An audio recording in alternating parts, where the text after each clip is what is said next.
Hello na lang. Hello. We're on our way to a racetrack. I am going to test some motorcycles. There's an event for a brand here called Wheeltech, and I will be testing some motorcycles so that I know how many motorcycles I'm going to buy next year. Is that correct? I'll show you the motorcycles later. We're here. Ay, cute. We're at, what do you call this? Clark International Speedway. Wait. First stop, first to go. Okay.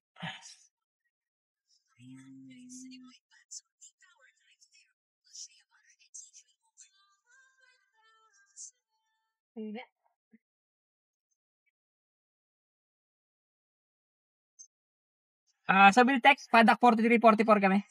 Thank you. Wrong naman. Hindi niya naman alam yun.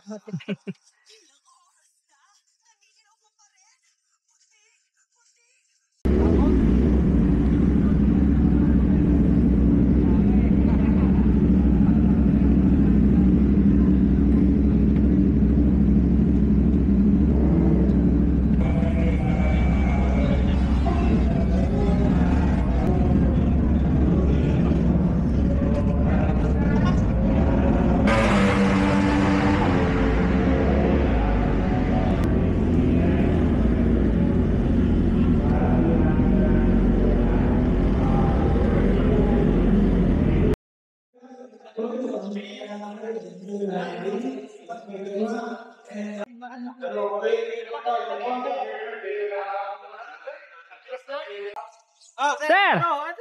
Hindi ako. Magte-test drive lang ako. Hi, Bobby! Asa na? Ayan, nasa taas. Ayan, hoping. Papi! Hoy, sir. Kuha akong t-shirt. May libreng t-shirt daw. Saan? Pula? Doon?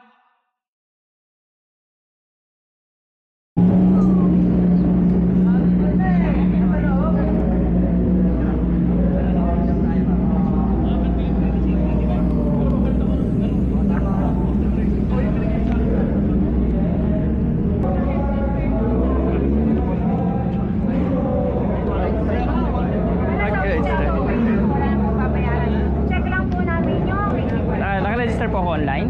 Saan ba dapat? Wala pa po.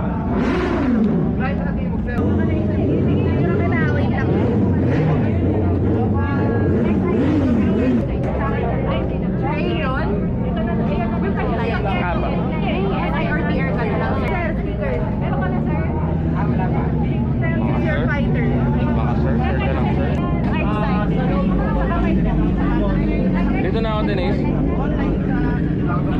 Ano to? What's up?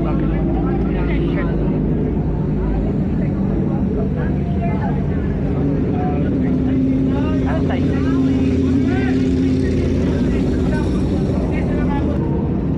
T-shirt, free sticker, food stop, and this one.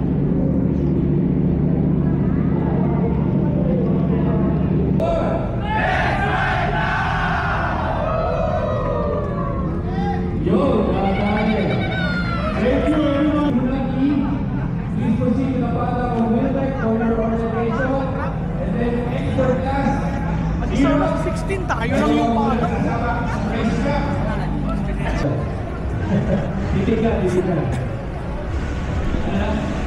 Alright, calling the attention of all the following. Brother, remember the following is not about to like hostility to the room photo.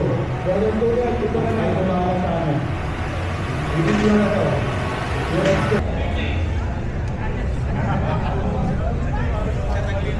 Alright, everybody. Everyone, dito tayo na hanap. Move it over to me.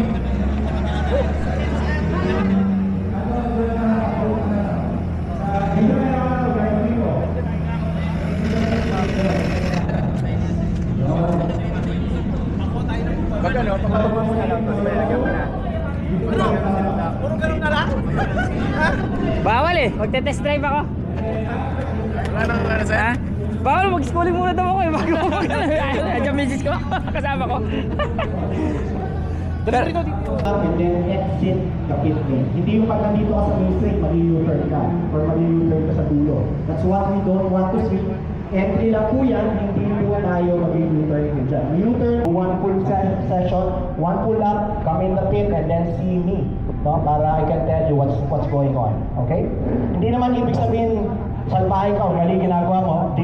Also, baka may problema yung motor mo that we're calling your attention. Okay? Tuturo ka naman ng marshal. Pag makita yung black flag, tuturo ka niya. Right? Makikita po ninyo yan dyan sa start-finish tower. Ayun po, yung unang tower natin, yung main tower naman. ano lang ako ngayon? Audience. Audience muna.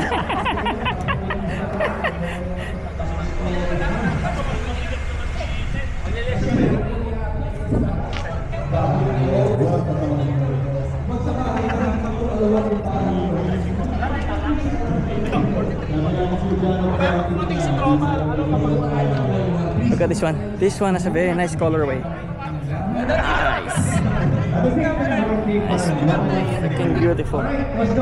Winglets are nice, but it's just that you can't see anything on those winglets. That's why I removed my winglets and went back to stock. You can't see anything, especially at night. You're just seeing, like, the best you can see are the headlights, not the car itself.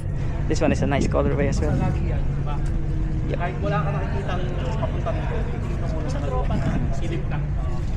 This is, I will try a RS. Wala naman ng mga importante. Tapos yung flag na. This is a Ninja S, Ninja 1000 SX.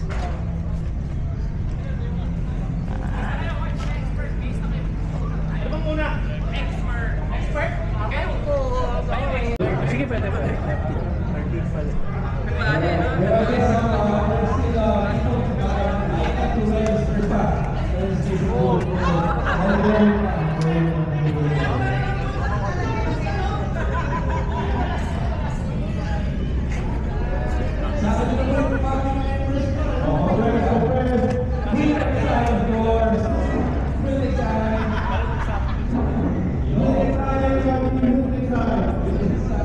Sir, morning po.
Pakishare lang ako bukas.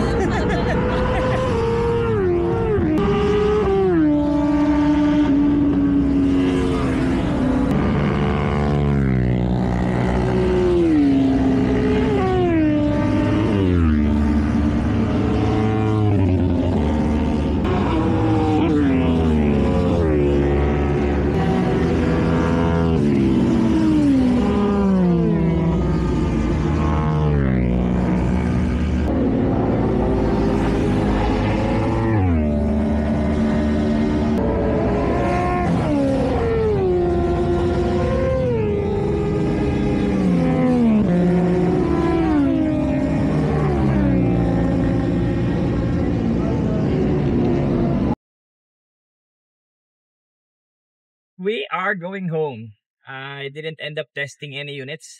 None of the units there were interesting for me. So I'm looking for either a classic or a